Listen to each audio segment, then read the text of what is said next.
WB staff nurse grade 2তে panel লিস্টে নাম আসা মানেই তোমার জব কনফার্ম। যেহেতু তোমার জবটা কনফার্ম, এবার নেক্সট স্টেপ তোমাকে কি কি করে রাখতে হবে বা কি কি করতে হবে সেটাই এই ভিডিওর মাধ্যমে জানাবো। তিনটা স্টেপ মনে রাখবে, তিনটা। একটা হচ্ছে জয়েনিং প্রসেস, মানে যখন তুমি জয়েনিং করবে তখন তোমার কি কি ডকুমেন্টস লাগবে বা কিভাবে জয়েনিং করতে হবে। 2 নম্বর স্টেপ মেডিকেল ফিটনেস, মেডিকেল ফিটনেসের জন্য কোন কোন টেস্ট করতে হবে। 3 নম্বর যে স্টেপটা থাকছে সেটা হচ্ছে ব্যাঙ্ক অ্যাকাউন্ট, মানে স্যালারি ব্যাঙ্ক অ্যাকাউন্ট। অলরেডি আমি দুটো আলোচনা করে ফেলেছি। একটা হচ্ছে জয়নিং প্রসেস, মানে কী কী ডকুমেন্টস তোমার লাগবে, তোমরা আমার এই চ্যানেলে তোমরা সেই ভিডিওটা পেয়ে যাবে। 2 নম্বর যে স্টেপটা সেটা বলেছি মেডিকেল ফিটনেস, সেটাও আমি অলরেডি ভিডিও আপলোড করে ফেলেছি আমার এই ইউটিউব চ্যানেলের মধ্যে। লাস্ট যেটা আজকে আলোচনা করব, কোন ব্যাঙ্ক অ্যাকাউন্ট মানে কোন স্যালারি ব্যাঙ্ক অ্যাকাউন্টটা বেস্ট, এটা অনেকে কমেন্ট করেছো।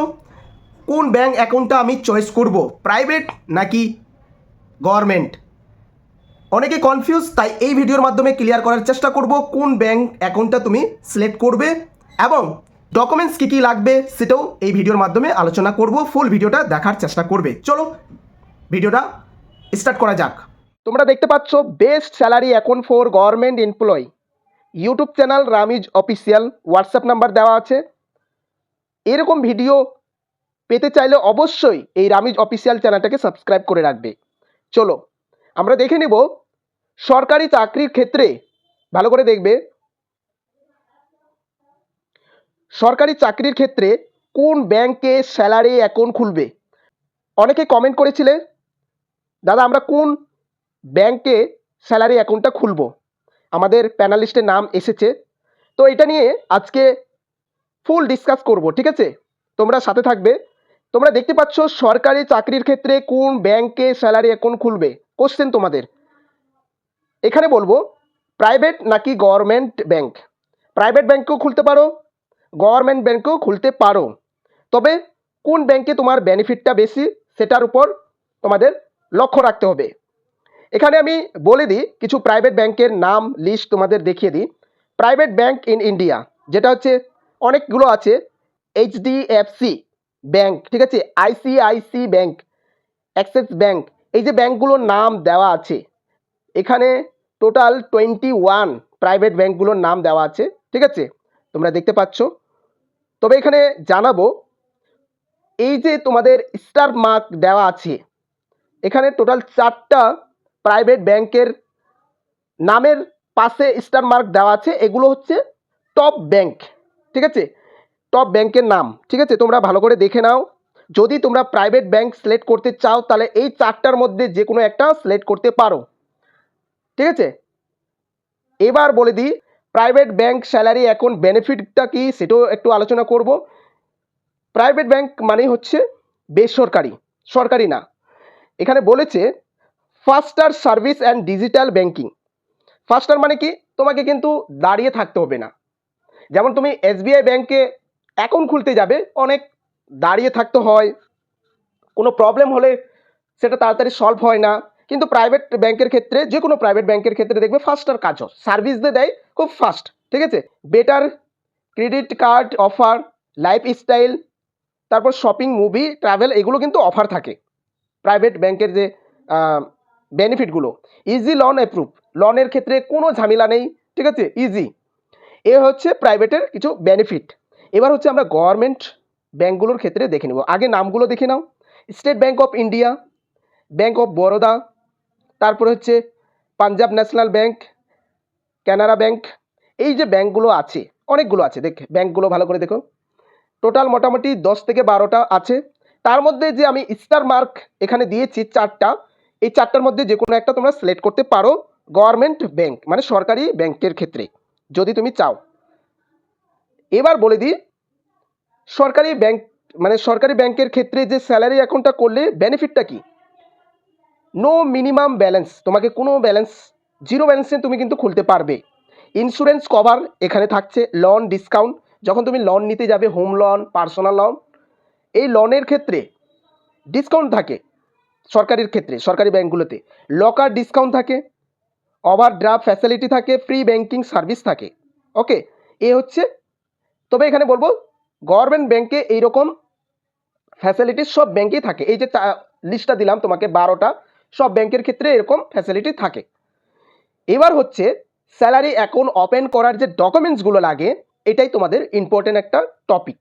ঠিক আছে, ভালো করে দেখো ডকুমেন্টসগুলো কী কী লাগবে। আরও বলবো কখন তোমাদের এই স্যালারি অ্যাকাউন্টটা খুলবে, সব কিছু এই ভিডিওর মাধ্যমে পেয়ে যাবে। 1 নম্বর ডকুমেন্টস যেটা হচ্ছে আধার কার্ড, ভোটার কার্ড, ভোটার কার্ডটা না থাকলেও চলবে, প্যান কার্ডটা লাগবে must be, joining letter, joining letter তোমরা যখন জয়নিং করবে সেই লেটারটা লাগবে, পোস্টিং অর্ডারটা লাগবে, মোবাইল নাম্বার লাগবে, 4 কপি ফটো লাগবে, পাসপোর্ট সাইজ ফটো লাগবে। এই হচ্ছে 7টা ডকুমেন্টস নিয়ে যখন তুমি কোনো একটা ব্যাংকে যাবে, প্রাইভেট হোক বা গভর্নমেন্ট হোক, এই যে ব্যাংকের নামগুলো তোমাদেরকে দিলাম, যেগুলো আমি স্টার মার্ক দিয়ে রেখেছি, সেগুলো তোমরা চয়েস করবে। ঠিক আছে, এবার হচ্ছে বিশেষ দ্রষ্টব্য, মানে হচ্ছে ইম্পর্টেন্ট কিছু কথা শেয়ার করব, সেগুলো হচ্ছে ভালো করে দেখে নাও। ইম্পর্টেন্ট কথাগুলো শেয়ার করছি। আগের ব্যাংক, তোমার যদি কোনো আগের ব্যাংক অ্যাকাউন্ট থাকলে, ধরেন তোমার একটা ব্যাংক অ্যাকাউন্ট আছে, থাকতেও পারে, সবারই থাকতে পারে, কোনো একটা ব্যাংক অ্যাকাউন্ট আছে, সেটা প্রাইভেট হোক বা সরকারি হোক, থাকলে সেই অ্যাকাউন্টটাকে, সেই ব্যাংক অ্যাকাউন্টটাকে স্যালারি অ্যাকাউন্টে কনভার্ট করতে পারবে। ধরেন তুমি কি করছো, তুমি চাইছো আমার একটা ব্যাংক অ্যাকাউন্ট আছে, আমার ব্যাংক অ্যাকাউন্টটাকে আমি পার্সোনাল ছিল সেটা আমি স্যালারি অ্যাকাউন্টে কনভার্ট করব, সেটা করতে পারবে।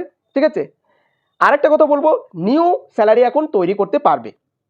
ঠিক আছে, নিউ একটা স্যালারি অ্যাকাউন্ট তৈরি করতে পারবে। তো আমি এখানে বলে দিই, যদি তোমার ব্যাংকের অ্যাকাউন্ট অলরেডি থেকে থাকে সেটাকে তুমি কনভার্ট করতে পারবে, এবং যদি না থাকে সেটা নতুন একটা স্যালারি অ্যাকাউন্ট খুলতে পারবে। যাদের আছে তারাও স্যালারি অ্যাকাউন্ট নতুন করে খুলতে পারবে, যাদের নেই তারাও পারবে। এবার কথা হলো তোমরা স্যালারি অ্যাকাউন্টটা কখন খুলতে যাবে।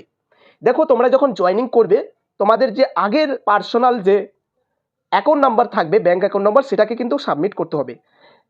স্যালারি অ্যাকাউন্ট হচ্ছে তুমি যখন জয়েনিং করবে, জয়েনিং করার পরেই কিন্তু স্যালারি অ্যাকাউন্টটা খুলতে পারবে। তবে এখানে আরেকটা ইম্পর্টেন্ট লাস্টে কথা বলে দিই, তোমরা জয়েনিং করার আগেও স্যালারি অ্যাকাউন্টটা খুলতে পারবে। কারণ তোমরা যখন ব্যাংকে যাবে, ভালো করে বুঝবে, তোমরা যখন ব্যাংকে যাবে, জয়েনিং লেটারটা না থাকলেও পোস্টিং অর্ডারটা দিয়ে তারা কিন্তু স্যালারি অ্যাকাউন্টটা খুলে দেয়।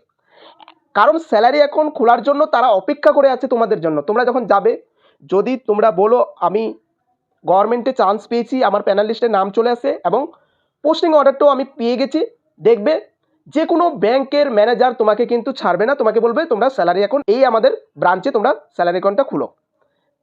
তোমার কাছে জয়েনিং লেটার না থাকলেও কোনো অসুবিধা নেই। ঠিক আছে, কারণ তারা চায় যে আমাদের ব্রাঞ্চে তোমার স্যালারি অ্যাকাউন্টটা হোক। এইটাই তোমাদের একটা তথ্য শেয়ার করলাম, যে জয়েনিং লেটার যদি না থাকে, পোস্টিং অর্ডারটা পাওয়ার পরেও তোমরা যদি যাও কোনো একটা ব্যাংকে, দেখবে তোমাদের স্যালারি অ্যাকাউন্টটা তারা কিন্তু খুলে দিবে পোস্টিং অর্ডার দিও, এরকম হয়েছে। তো এগুলো আমি শেয়ার করছি, তথ্যগুলো তোমাদেরকে শেয়ার করছি। ভালো লাগলে অবশ্যই বলেছি বারবার যে লাইক করবে, আর যেগুলো তথ্য আমি শেয়ার করছি সবগুলো সঠিক। এই যে ভিডিওগুলো তোমরা দেখছো, অবশ্যই লাইক করবে। তোমাদের লাইকের উপর ডিপেন্ড করেই কিন্তু আমার এই ভিডিওগুলো তৈরি করা। অনেকেই কী করছে, ভিডিওগুলো দেখছে বাট লাইক করছে না। তো আমি একটা রিকোয়েস্ট করব, যদি তুমি আমার এই ভিডিওগুলো দেখে থাকো অবশ্যই লাইক করবে এবং চ্যানেলটাকে সাবস্ক্রাইব করে রাখবে। ঠিক আছে, এটা একটা রিকোয়েস্ট থাকলো। কমেন্ট করে জানাবে, তোমার কোনো কোয়ারি থাকলে অবশ্যই কমেন্ট করে জানাবে। চলো, ভালো থাকবে, সুস্থ থাকবে, দেখা হচ্ছে পরবর্তী একটি নার্সিং রিলেটেড ভিডিও নিয়ে।